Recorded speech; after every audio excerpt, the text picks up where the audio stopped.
湾区的华裔参政已经可以说是遍地开花，也有越来越多华裔担任不同城市的市长。南湾Palo Alto目前的市长Lydia Kou顾景珍也是华裔，即将在今年底卸任市长职务的她接受本台专访，为您开箱Palo Alto市政府。来看今天的市府有约。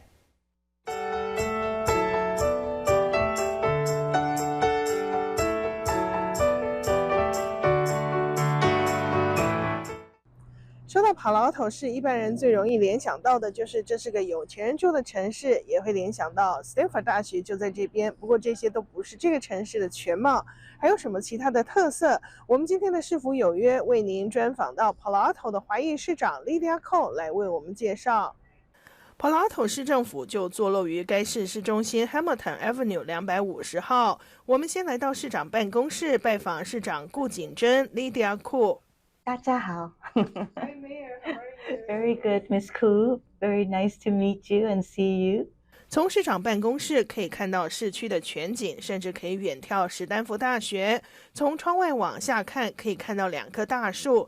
这种海岸红木称为 El Palo Alto， 这是西班牙语高树的意思。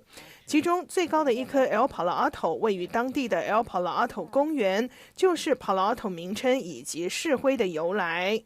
Palo Alto is named after a tree. It's a redwood tree. That's our tree, a symbol.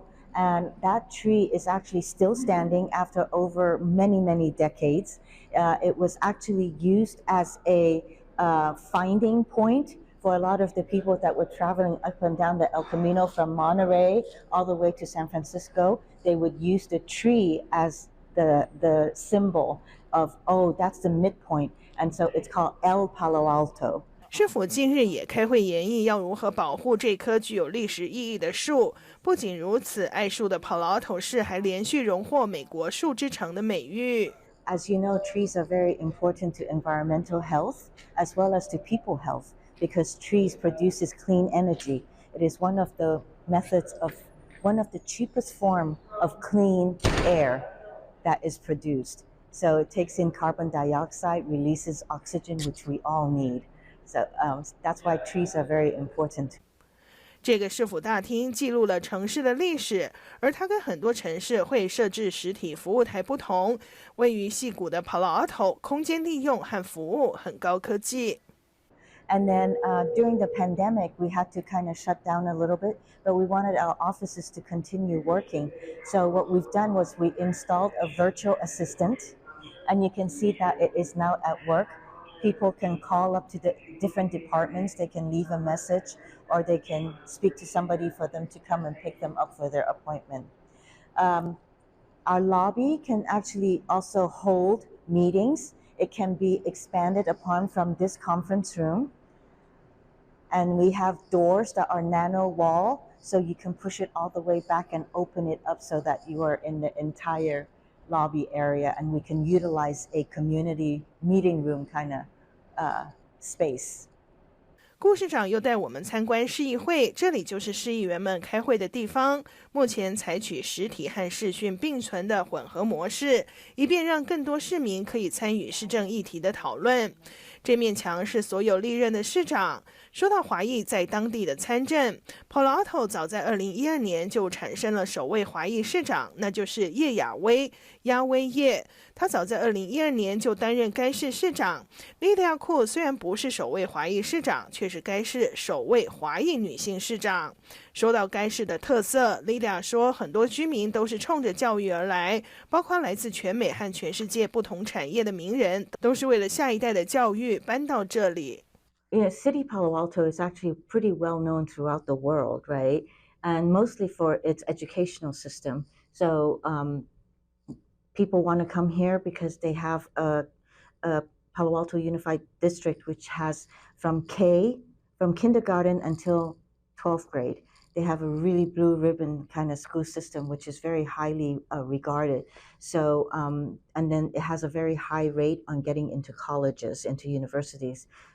Top top-notch universities, which is why a lot of people in the world do want to come here, do want to bring their children here and to attend our school district.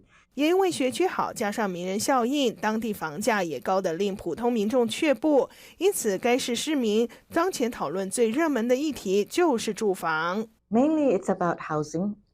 We have a fraction that talks about we need more housing, we need more housing. And then we have a fraction that are actually longtime homeowners here who has looked at our community, and this is where they decided that they're going to plant their roots, put their investment in. And what they're looking for is, while they also agree that we need more housing, it's going to be housing that is affordable.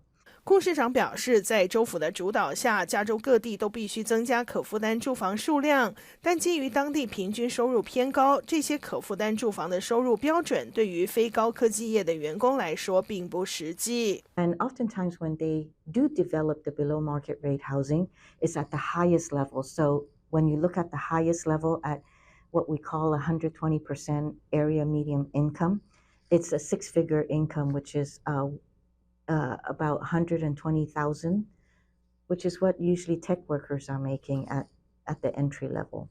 So we're not really keeping a lot of our lower income people here who actually benefits our community. There's the nurses, there's the entry level teachers, there's the people who work in our supermarket, there's the people who work in electricians, construction, librarians. We value our librarians. We have 5 libraries in Palo Alto. And librarians do not make a lot of money, but if they're not living in our community, we will have less and less of that. 尽管该市被视为富裕的城市，但其实它也有许多市政议题充满挑战。除了住房，还有生活成本的问题，尤其对当地长者而言。And as you know, seniors, once they retire, they're on a limited income.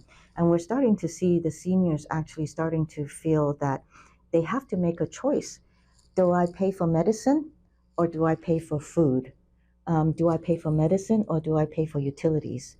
And now that we have winter months coming, do I pay for food or do I pay for heat? So these kind of things, with the cost of living, we really have to figure something out. 他认为这些问题跟州府有关，应该追究州府是否有责任。不过，尽管面对种种挑战，该市目前的预算仍有盈余。市长强调，这些盈余都已经安排好指定的用途。